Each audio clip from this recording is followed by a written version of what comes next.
"You're fired." Luca Bellucci's emotionless announcement stunned every employee inside the Bellucci Foundation. The Curvy Librarian hadn't argued, broken a single rule, or even raised her voice. Yet the city's most feared Mafia Boss dismissed her in front of executives, donors, and senior staff without explanation. Grace Donovan simply smiled, thanked him for the opportunity, and walked away with her head held high. Everyone believed that was the end of the story. It wasn't. The very next afternoon, Luca was quietly seen sitting outside the tiny neighborhood library where Grace had just started over. On most mornings, Grace Donovan unlocked the grand oak doors of the Bellucci Foundation Library before sunrise. She loved those quiet minutes before the city awakened. The silence wasn't empty. It carried the scent of aging paper, polished wood, and stories waiting to be opened. To Grace, every shelf felt like an old friend. Some librarians organized books. Grace organized people. She remembered what children liked before they did. She knew which mystery novels helped retired police officers sleep at night. She could recommend history books to nervous college freshmen after hearing only 2 sentences about their assignments. Visitors often joked that the library's computer system wasn't nearly as impressive as Grace's memory. She would only smile. "My system doesn't crash," she'd reply. That answer usually earned a laugh. The library had quietly become one of the most beloved places in the city. Children begged their parents to bring them every Saturday for story hour. Retirees arrived before opening time, simply to chat with Grace for a few minutes. Students claimed her reading recommendations saved entire semesters. Many donors believed the historic building itself was responsible for the library's popularity. Those who came regularly knew better. They came because of the woman behind the front desk. Grace lived by one simple rule: no title makes someone more important than kindness. She never displayed the sentence on a wall. She simply lived it. The janitor received the same warm greeting as wealthy benefactors. A nervous intern was treated with the same respect as a university president. That quiet consistency made people trust her. Unfortunately, not everyone admired that influence. Charlotte Hayes certainly didn't. As director of public relations for the Bellucci Foundation, Charlotte believed appearances created authority. Everything she wore, every word she spoke, every event she organized projected sophistication. She viewed the foundation as a symbol of prestige. Grace viewed it as a place that belonged to everyone. The contrast irritated Charlotte more each passing month. She never openly criticized Grace. That would have looked petty. Instead, she mastered something far more dangerous: polite manipulation. During meetings, she'd smile gently before asking questions that sounded perfectly reasonable. "Are we certain library expenses are being documented properly? I wonder if community programs are producing measurable returns. Perhaps another financial review would reassure our donors." Nobody considered those comments unusual, except Luca Bellucci. As head of the foundation and leader of the Bellucci syndicate, he listened far more than he spoke. His reputation terrified most people long before they ever met him. Stories painted him as ruthless, cold, impossible to impress. Inside the foundation, employees lowered their voices whenever he entered a room. Grace didn't, not because she was fearless, because she believed everyone deserved normal conversation. Whenever Luca visited the library, she greeted him exactly as she greeted everyone else. "Good afternoon, Mr. Bellucci. Would you like some coffee?" He almost always declined. She always offered anyway. Their conversations rarely lasted longer than a minute. Yet somehow, she became one of the only people in the foundation who spoke to him without trying to flatter him. Luca noticed. He never mentioned it. 3 weeks before the board meeting, an internal audit uncovered something disturbing. Several financial records connected to the library had been altered. Invoices had been changed. Digital signatures had been copied. Approval records no longer matched archived files. At first glance, the evidence pointed directly toward Grace Donovan. Luca refused to believe it. Grace had managed community projects worth millions of dollars over the years. Not once had anyone questioned her honesty. He quietly ordered a deeper investigation. The results disturbed him even more. Someone hadn't merely created false records. Someone had carefully built an entire trail designed to destroy Grace's reputation. Every forged document pushed investigators toward the same conclusion: Grace Donovan. The investigation remained secret.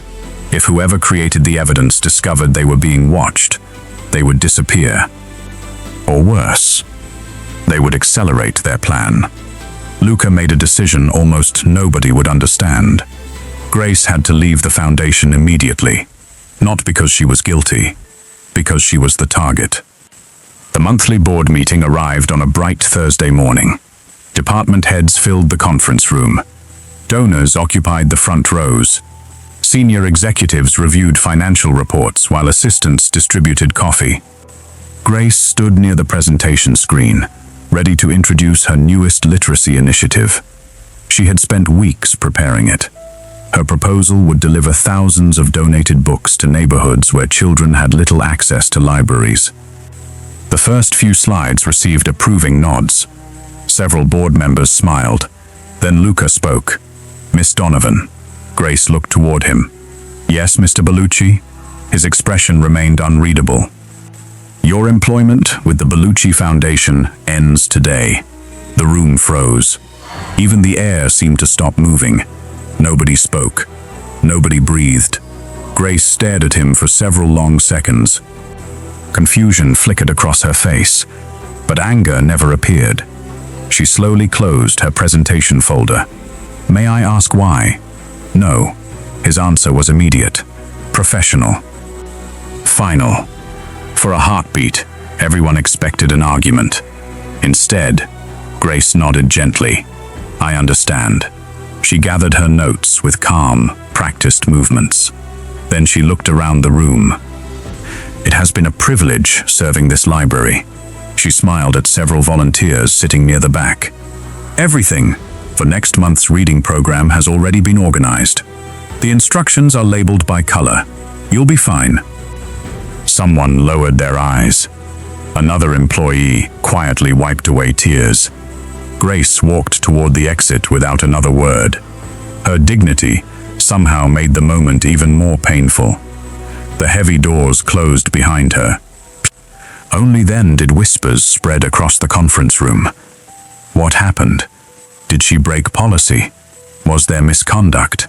Charlotte sighed softly. What an unfortunate situation. She lowered her eyes with carefully rehearsed sympathy. Sometimes, difficult decisions are necessary to maintain excellence. Several executives nodded. The explanation sounded believable.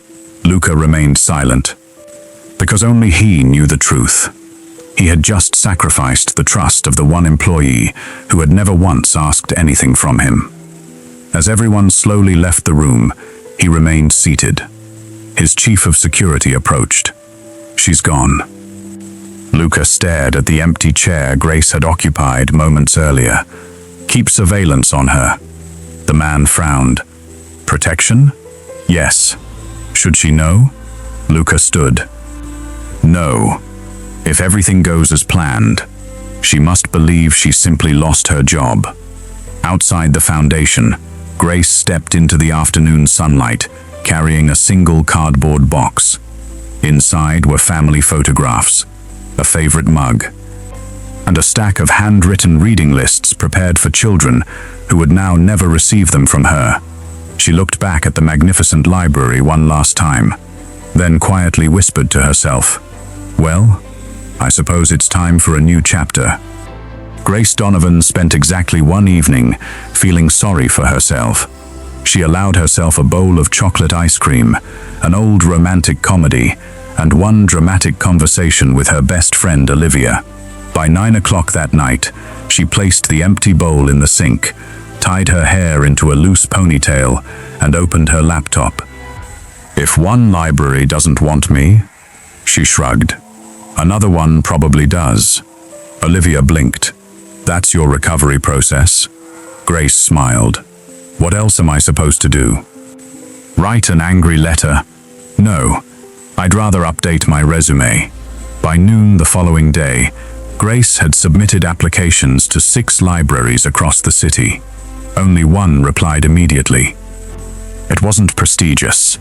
It wasn't famous. In fact, the Maple Street Community Library occupied a renovated grocery store, tucked between a bakery and a family-owned flower shop. The salary was lower. The shelves were older. Half the reading chairs didn't match. Grace accepted the job without hesitation. I'll start tomorrow. The first thing Grace noticed was how quiet the little library felt. Not peaceful, lonely. The shelves held wonderful books, but very few visitors wandered between them. At the front desk sat an elderly librarian with silver hair tied into a perfect bun. She looked over her glasses. You must be Grace. Grace smiled warmly. And you must be Mrs. Eleanor Brooks. The older woman laughed. I haven't introduced myself. You didn't need to. The director mentioned you during our phone call. Mrs. Brooks narrowed her eyes. I think we're going to get along. By lunchtime, Grace already knew the names of every volunteer. By closing time, she had memorized the children's section. 3 days later, she knew nearly every regular visitor. Grace never believed libraries became popular because of expensive buildings. They became popular because people felt welcomed. She rearranged the reading corner so grandparents could sit beside children instead of across the room. She placed mystery novels near comfortable chairs instead of tall shelves. She created handwritten recommendation cards. If you loved this, try this one. Children began dragging their parents inside after school. Teenagers discovered manga collections hidden in forgotten boxes. A local book club moved its weekly meetings into the library cafe. Within 2 weeks, people who had never visited Maple Street Library before began arriving every afternoon. Then every morning. Then every weekend. Word spread surprisingly fast. There's a librarian there who remembers everyone's favorite books. She recommended the perfect novel. She somehow knows exactly what you'll enjoy. Even local newspapers noticed. One article called Grace, the librarian who knows you better than your streaming service. Grace laughed for nearly 5 minutes after reading that headline. Across town, someone else was also reading it. Luca Bellucci quietly folded the newspaper. His security chief stood nearby. She's adjusting well. Luca nodded once. Any incidents? None. The people watching her say she's happier than expected. A strange feeling settled over Luca. Relief, mixed with something he didn't care to identify. The investigation inside the foundation continued. Every week uncovered another forged document. Every week strengthened one conclusion. Grace had never stolen $1. Someone had carefully planned to destroy her. Unfortunately, they still hadn't identified who. Until then, Grace remained safer away from the foundation. That should have been enough. It wasn't. The following afternoon, a black luxury sedan stopped across the street from Maple Street Library. Luca remained inside for nearly 5 minutes. You can leave, sir, his driver suggested. Luca looked toward the entrance. I need a book. The driver glanced into the rearview mirror. You've never voluntarily entered a library. I've entered one before. You own it. Luca ignored the comment. He stepped onto the sidewalk. The small bell above the library door chimed softly. Grace looked up from arranging returned books. For a brief second, she genuinely thought she was imagining things. Luca Bellucci stood in the middle of the tiny library, wearing a tailored charcoal suit worth more than the building's monthly budget. Neither of them spoke. Finally, Grace smiled politely. Good afternoon, Mr. Bellucci. He inclined his head. Miss Donovan. An awkward silence followed. Mrs. Brooks watched from behind the circulation desk with obvious curiosity. Luca slowly approached. "I'd like to borrow a book." "Of course." Grace folded her hands. "What kind of book are you looking for?" He hesitated, long enough that Grace realized he had absolutely no idea. "Gardening." She blinked. "I'm sorry?" "Gardening." Grace stared at him. "You own helicopters." "Yes." "You don't own a garden." Luca considered that. "I might someday." Mrs. Brooks suddenly coughed into her hand, very loudly. Grace suspected it was hiding laughter. She walked toward the gardening section. "I'm afraid our gardening collection is rather small." "That's acceptable." She handed him a beginner's guide filled with photographs of tomato plants. Luca accepted it with complete seriousness. "I'll take this." Grace couldn't help smiling. "I hope your imaginary garden does well."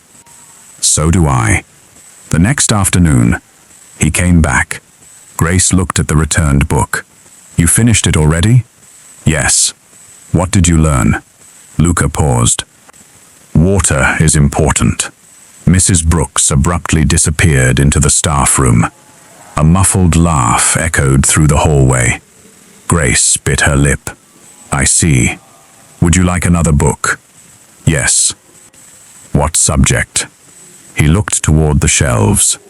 "Bird watching." Grace slowly folded her arms. "Do you own birds now?" "No." "Planning to?" "Possibly." She handed him a field guide with a perfectly straight face. "I wish you success." Then he returned again, and again, and again. One day it was cooking, the next day astronomy, then classic poetry, then beginner woodworking. Books he clearly had no intention of reading. Sometimes he finished 400 pages overnight. Sometimes he returned books that still had the bookmark on page 12. Grace noticed. She simply never mentioned it. Instead, she began choosing books she genuinely thought he might enjoy. Historical biographies, leadership memoirs, detective novels. He checked them out without complaint. For reasons he couldn't explain, those books actually stayed open longer than the gardening manuals. One rainy afternoon, Grace looked up from stamping return dates. "So?" Luca glanced toward her. "So? I've been curious." He waited. "You fired me." "Yes." "Now you visit my library almost every day." "Yes." She leaned slightly across the counter. "Should I be worried?" For the first time, Luca hesitated. "No. You should expect recommendations." Grace smiled. "Good." "I was afraid this was becoming a very expensive book club." Something unexpectedly happened. The corner of Luca's mouth lifted. Barely. Just enough to resemble the beginning of a smile. Mrs. Brooks noticed.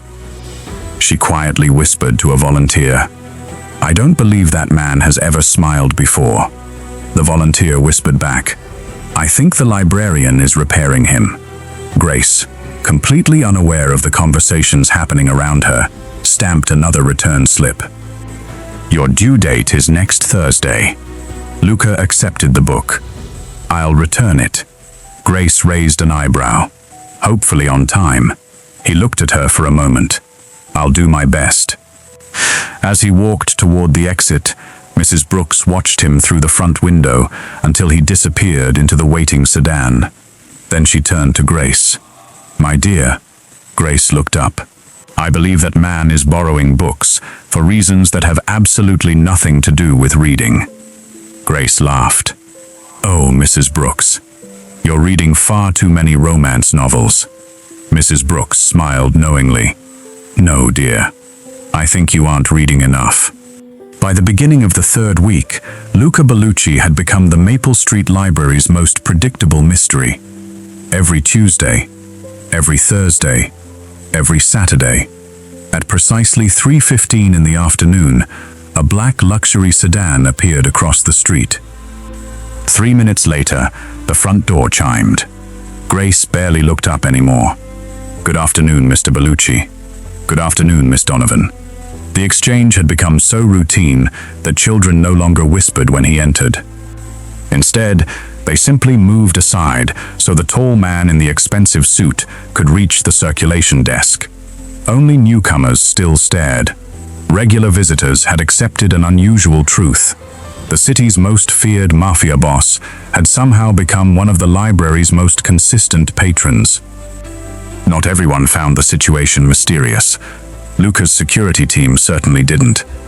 Inside the sedan, parked half a block away, 4 bodyguards watched their boss disappear into the library yet again.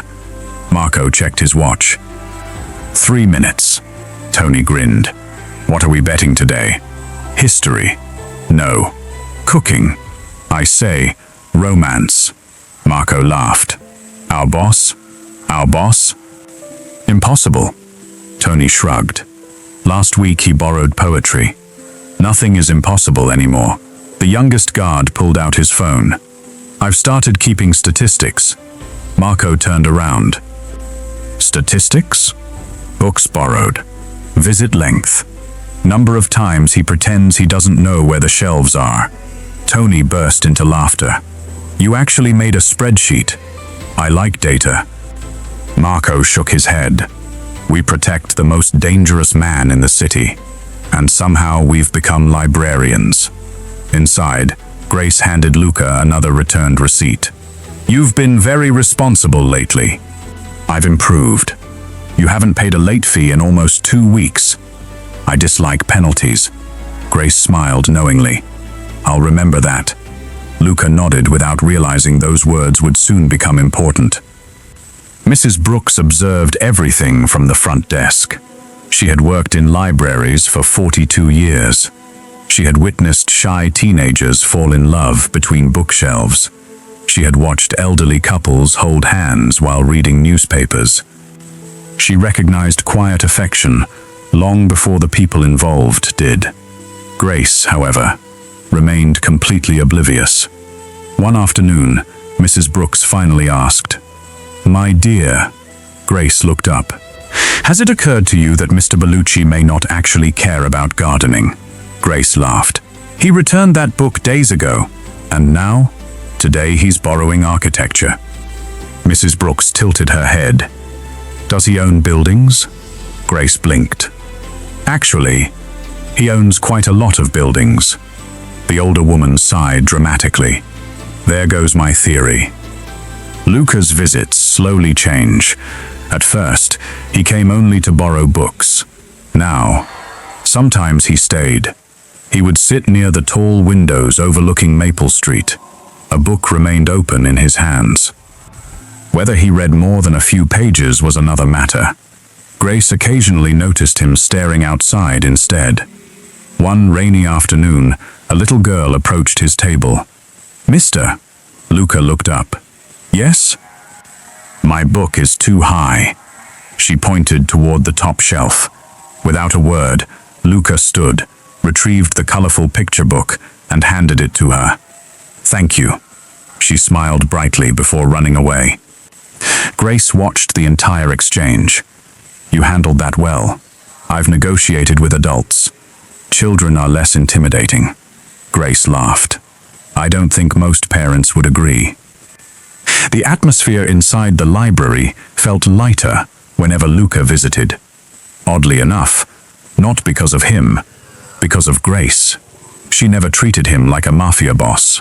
She corrected him whenever he misplaced books. She reminded him about library rules. She once gently scolded him for folding the corner of a page. "No." Grace carefully unfolded it. "We use bookmarks." "I'll remember. You said that last week." "Did I? You also forgot." Mrs. Brooks nearly dropped an entire stack of novels, trying not to laugh. Meanwhile, the investigation inside the Bellucci Foundation reached a turning point. Late one evening, Luca sat alone in his office reviewing security footage from several weeks earlier. Frame after frame, invoice after invoice. One image caught his attention. Charlotte Hayes, alone. Inside the accounting archive after midnight, She had claimed to be attending a charity dinner that evening. The timestamp proved otherwise. His chief investigator quietly entered. "We've confirmed another forged authorization." Signed? Grace Donovan. Luca closed the file, except she wasn't in the building. No. There are security logs. There are witness statements. There are digital edits. Everything pointed toward one conclusion. Charlotte hadn't simply disliked Grace. She had built an elaborate trap. They still needed undeniable proof, but they were getting closer. Very close. The next Saturday afternoon, the library buzzed with unusual energy. A local reading club had gathered near the fireplace. Teenagers occupied nearly every study table. Children built castles from oversized picture books. Grace moved effortlessly from one conversation to another, helping, laughing, remembering names. Luca sat quietly in his favorite chair. This time, he wasn't pretending to read. He actually was. Grace noticed the book cover while walking past. She stopped, looked again, then smiled. A romance novel? Luca slowly raised his eyes. Yes. She folded her arms. I thought mafia bosses only read strategy books. Without looking away from the page, he answered, I'm researching negotiation. Grace blinked. With kissing, silence. Mrs. Brooks froze behind the circulation desk. Several teenagers nearby suddenly became very interested in the conversation. Luca calmly closed the novel, especially that chapter. For exactly 1 second, nobody reacted. Then the entire library erupted into laughter. Even the teenagers applauded. Mrs. Brooks leaned against the counter because she was laughing too hard to stand properly. Grace covered her mouth. I cannot believe you just said that. Neither could Luca. His ears turned faintly red. Marco, watching through the library window from the parked sedan outside, stared in disbelief. Did the boss just make a joke? Tony looked equally shocked. I think he flirted. The youngest guard immediately opened his spreadsheet. New category. Marco frowned. What category? Successful attempts at humor. You're impossible. And so is this. From that day forward, rumors spread faster than any official announcement. Employees inside the Bellucci Foundation whispered during coffee breaks. Have you heard? The boss spends every week at a neighborhood library. Apparently, he keeps borrowing books. I heard he smiled. No, that's impossible. I swear someone has a photograph. Charlotte heard those rumors too. At first, she dismissed them. Then more reports arrived. Then donors casually mentioned Grace's growing popularity. Then, newspapers published another article praising the Maple Street Library's remarkable transformation. Charlotte's smile slowly disappeared. Grace Donovan wasn't supposed to recover. She certainly wasn't supposed to become more admired than before. Charlotte looked at the invitation resting on her desk. The Foundation's annual charity gala. Hundreds of influential guests would attend. Politicians, business leaders, journalists, donors. A perfect stage. She quietly adjusted the guest list, then added one final name, Grace Donovan. If Grace wanted to enjoy her new little library, Charlotte intended to remind everyone exactly why she'd been dismissed. Charlotte leaned back in her chair. A satisfied smile returned. This time, everyone will believe the story. She had no idea. The truth was already catching up with her. The Bellucci Foundation's annual Legacy Gala was the most anticipated charity event of the year. Crystal chandeliers illuminated the grand ballroom. A string quartet played softly beneath painted ceilings. Journalists stood beside television cameras. Business leaders, university presidents, judges, politicians and long-time donors filled the room with polished conversations and carefully practiced smiles. Every guest believed they were attending a celebration. Very few realized they were about to witness the collapse of a carefully constructed lie. Charlotte Hayes moved gracefully from table to table. Everything appeared flawless. The decorations, the speeches, the media coverage. Even the evening's schedule had been rehearsed down to the minute. She felt completely in control. Her final touch had been adding one unexpected guest to the invitation list, Grace Donovan. Not because Charlotte wanted to welcome her, because she wanted everyone to remember why Grace had disappeared. Public humiliation, Charlotte believed, was most effective when delivered politely. Grace almost declined the invitation. She had no reason to return. Olivia certainly thought she shouldn't. Why would you go? Grace slipped into a simple navy blue evening dress. Because the volunteers invited me. They've been my friends for years. I'm not going for the foundation. I'm going for them. Olivia sighed. You're a better person than I am. Grace smiled. I've had practice. When Grace entered the ballroom, conversations briefly paused. Many former co-workers immediately walked over to greet her. Children from the Foundation's literacy program ran toward her with excited smiles. Several elderly patrons hugged her warmly. Even donors who barely knew her remembered her name. Charlotte noticed every single interaction. Each smile directed toward Grace felt like another personal defeat. Across the ballroom, Luca Bellucci quietly watched. His expression remained unreadable. But unlike previous public appearances, he wasn't watching the crowd. He was watching Grace. She looked exactly as she always had. Calm, kind, comfortable, making everyone else feel welcome. She had no idea tonight would change everything. The evening progressed smoothly. Awards were presented. Scholarships announced. Videos celebrated another successful year for the Foundation. Finally, Charlotte stepped onto the stage. She accepted the microphone with effortless confidence. Ladies and gentlemen, it has been another extraordinary year. Applause echoed politely. She continued, Our foundation has grown stronger because we've remained committed to excellence. She paused dramatically. Sometimes excellence requires difficult decisions. A large photograph of the Foundation library appeared on the projection screen. Charlotte smiled sympathetically. As many of you remember, we were forced to make significant staffing changes this year. Several guests glanced toward Grace, standing quietly near the back of the ballroom. Charlotte lowered her voice. Unfortunately, some employees simply failed to meet the standards expected by this institution. Silence spread through the room. Grace didn't react. She simply folded her hands in front of her.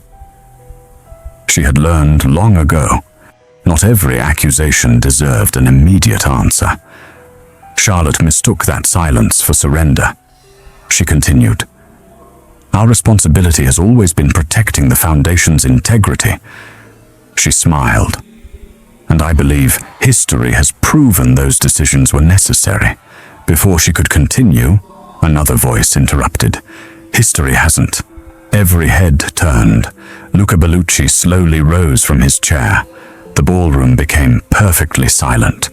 Nobody interrupted Luca Bellucci. Ever. Charlotte's confident smile faded. Luca. He walked toward the stage without looking at her. When he reached the podium, he calmly extended his hand. The microphone. Charlotte hesitated, then reluctantly handed it over. Luca faced the audience. His voice remained calm, measured, precise. For weeks.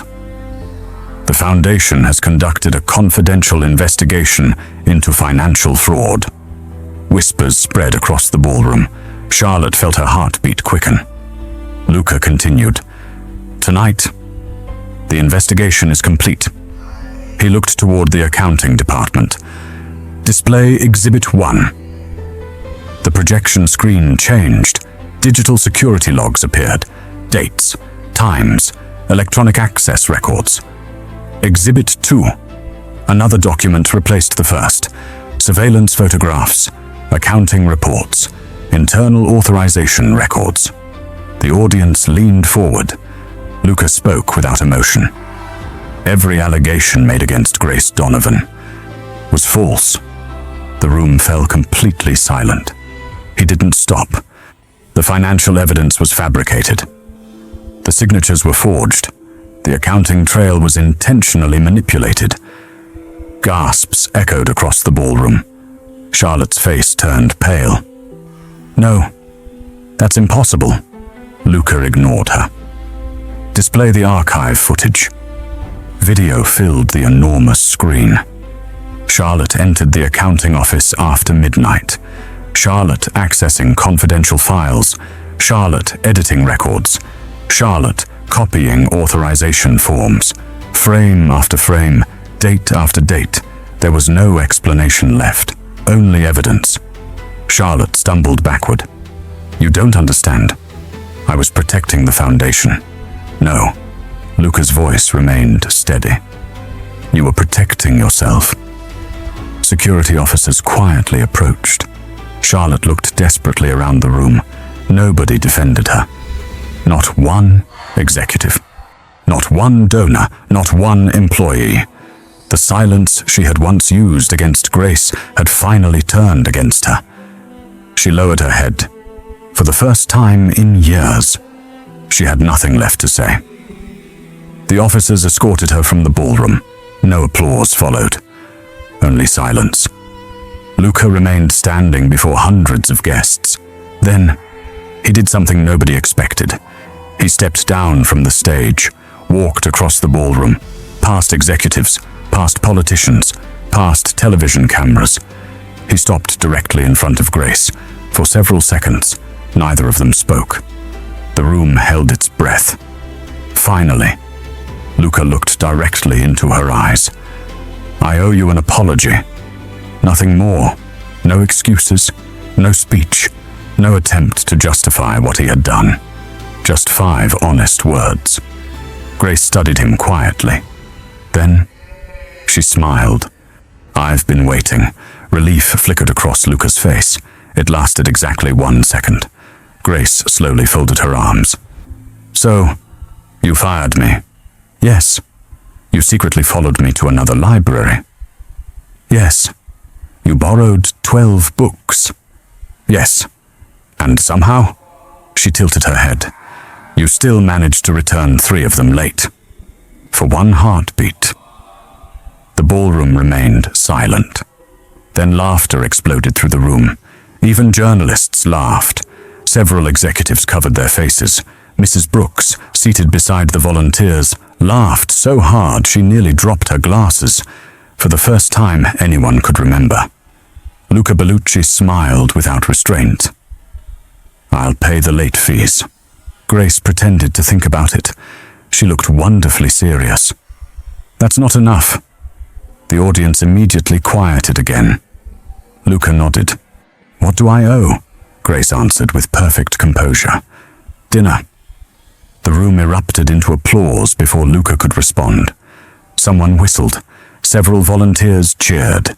Children from the literacy program began clapping enthusiastically. Luca looked at Grace, then gave a single respectful nod. That penalty seems entirely fair. Grace laughed. I thought you'd say that. The applause lasted nearly a full minute. For the first time all evening, nobody was celebrating the foundation.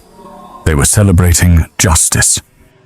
The applause inside the ballroom continued long after the cameras stopped recording. For years, people had admired Luca Bellucci because they respected his power. Tonight, they respected something else. His willingness to admit he had been wrong. Not privately, not behind closed doors, but before every person whose opinion mattered. Grace understood how difficult that had been. She also understood something even more important. An apology meant little unless it was followed by change. Fortunately, Luca seemed to understand that too. The The following Monday morning, Grace received a formal invitation to Luca's office. This time, she wasn't nervous. She knocked gently before entering. Luca stood as soon as she walked inside. No assistants, no executives, no lawyers, just the two of them. He gestured toward the chair across from his desk. "Please." Grace sat comfortably. She looked around the familiar office. "I have to admit, it's much less intimidating when nobody fires me." For a brief moment, Luca almost smiled. "I'll consider that progress." Grace nodded. "I will too." He placed a folder on the desk between them. "I'd like to offer you a position." She didn't reach for it immediately. "What kind of position?" "Director of Community Education for the Bellucci Foundation." Grace remained quiet. Luca continued.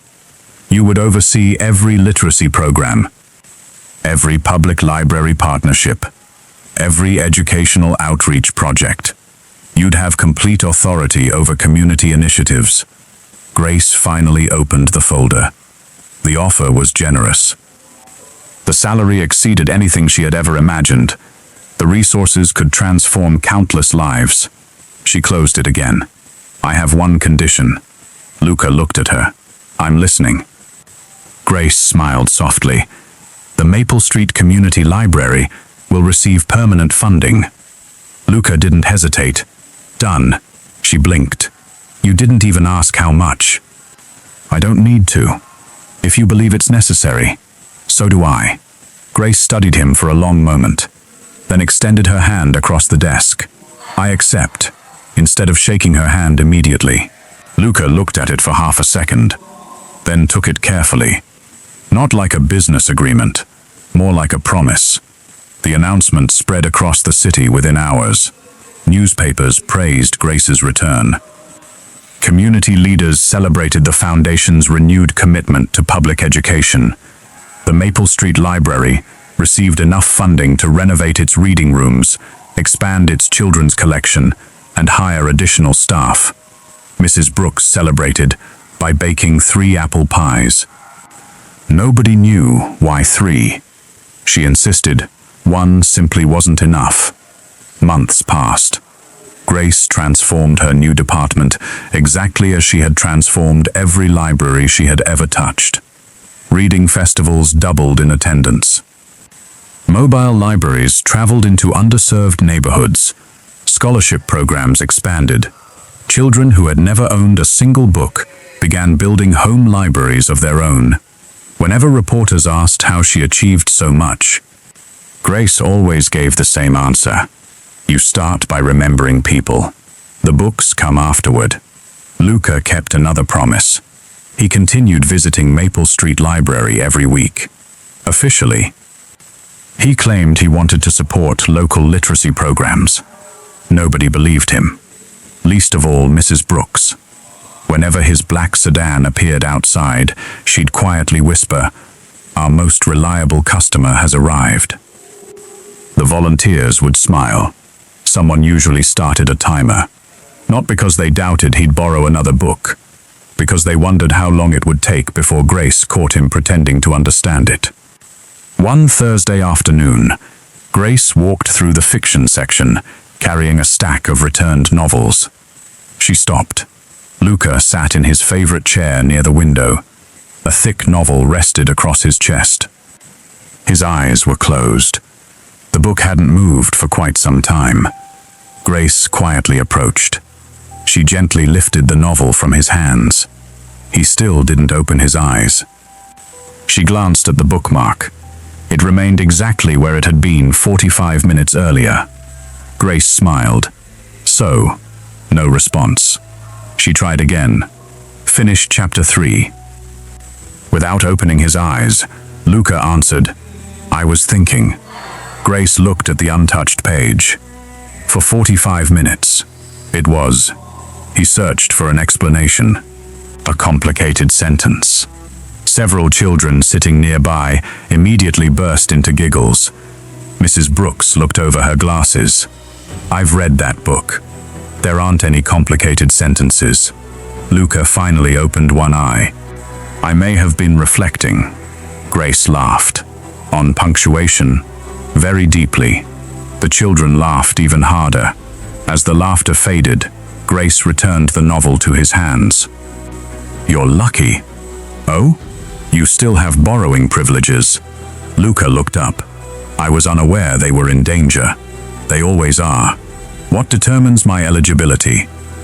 Grace folded her arms with playful seriousness. Regular reading. I see. And returning books on time. I've improved. You have. She smiled. I'm proud of you. Luca looked genuinely pleased by those 4 words.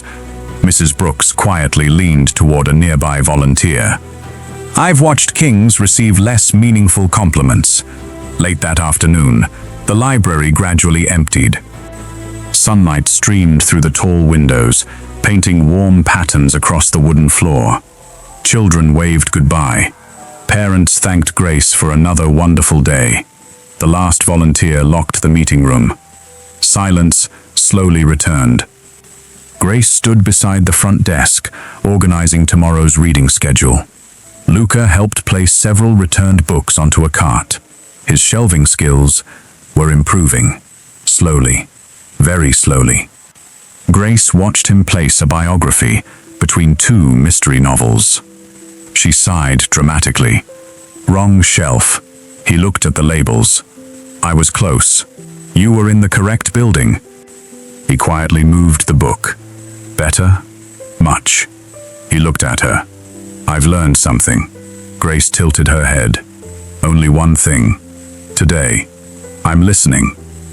Luca smiled. The city says I built an empire. Grace waited. They're mistaken. Oh? He stepped closer. I lost that battle. Grace couldn't hide her smile. What defeated you? He reached gently for her hand.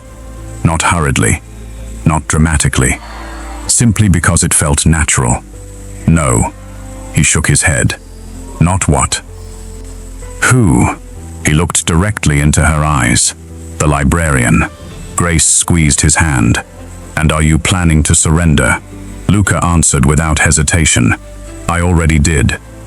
Outside the library windows, the afternoon sun settled slowly behind the city skyline.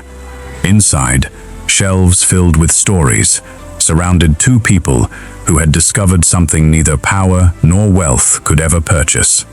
Trust, respect, and a love that had begun not with grand declarations, but with borrowed books. The children who had forgotten their backpacks rushed back through the front door, laughing loudly enough to break the quiet. Grace smiled. Duty calls. Luca glanced toward the bookshelf beside him. I suppose I'd better finish chapter 3. Grace laughed. That would be a historic achievement. He picked up the novel. I have an excellent librarian. You certainly do. The little bell above the entrance chimed once more as another reader stepped inside. For Grace, it sounded like the beginning of another ordinary afternoon. For Luca, it sounded like coming home.